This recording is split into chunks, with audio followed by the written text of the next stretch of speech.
Booking സമയം അവസാനിച്ചു എന്നുള്ള അറിയിപ്പോടുകൂടി ശോഭയും ഷിയാസും ഇപ്പോൾ ബിഗ് ബോസ് ഹൗസിൽ നിന്ന് പുറത്തിറങ്ങിയിരിക്കുകയാണ്. അപ്പോൾ ശോഭ പോകുന്നതിന് മുമ്പ് എല്ലാവരോടും പറയുന്നുണ്ട്, ആരോടെങ്കിലും എന്തെങ്കിലും പറഞ്ഞിട്ടുണ്ടെങ്കിൽ സോറി, ക്ഷമിക്കുക. അവർ ഞങ്ങൾക്ക് തന്ന ടാസ്കിനനുസരിച്ചാണ് ഞാൻ സംസാരിച്ചത്, അല്ലെങ്കിൽ ഞങ്ങൾ സംസാരിച്ചതെന്ന് ശോഭ അവിടെ ഇരുന്ന് പറയുന്നുണ്ട്. അപ്പോഴത്തേക്ക് ബാക്കിയുള്ളവരെല്ലാം കേട്ടിരിക്കുന്നുണ്ട്. ശോഭ അത് പറയുമ്പോഴത്തേക്ക് അനീഷ് പറയുന്നു, ഞാനും എന്തെങ്കിലും അറിഞ്ഞുകൊണ്ട് ചെയ്തിട്ടുണ്ടെങ്കിൽ എന്നോടും ക്ഷമിക്കുക എന്ന് പറയുന്നുണ്ട്. ഏതായാലും ഒരു ഹാപ്പി മൊമെൻ്റായിട്ട് തോന്നി.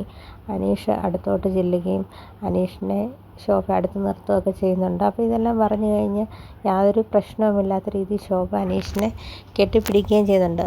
ഹൗസിലുള്ള ബാക്കി എല്ലാവരും ഇത് കണ്ട് ചിരിക്കുന്നുമുണ്ട്. ഏതായാലും ഇവരുടെ സ്വന്തം ഇഷ്ടപ്രകാരമല്ലായിരുന്നു, ബിഗ് ബോസിൻ്റെ ഒരു റൂൾസ് അനുസരിച്ചാണ് ശോഭയും ഷിയാസും BB ഹൗസിൽ ഓരോ കാര്യങ്ങളും ചെയ്തതും മറ്റുള്ളവരെ കൊണ്ട് ചെയ്യിപ്പിച്ചതും.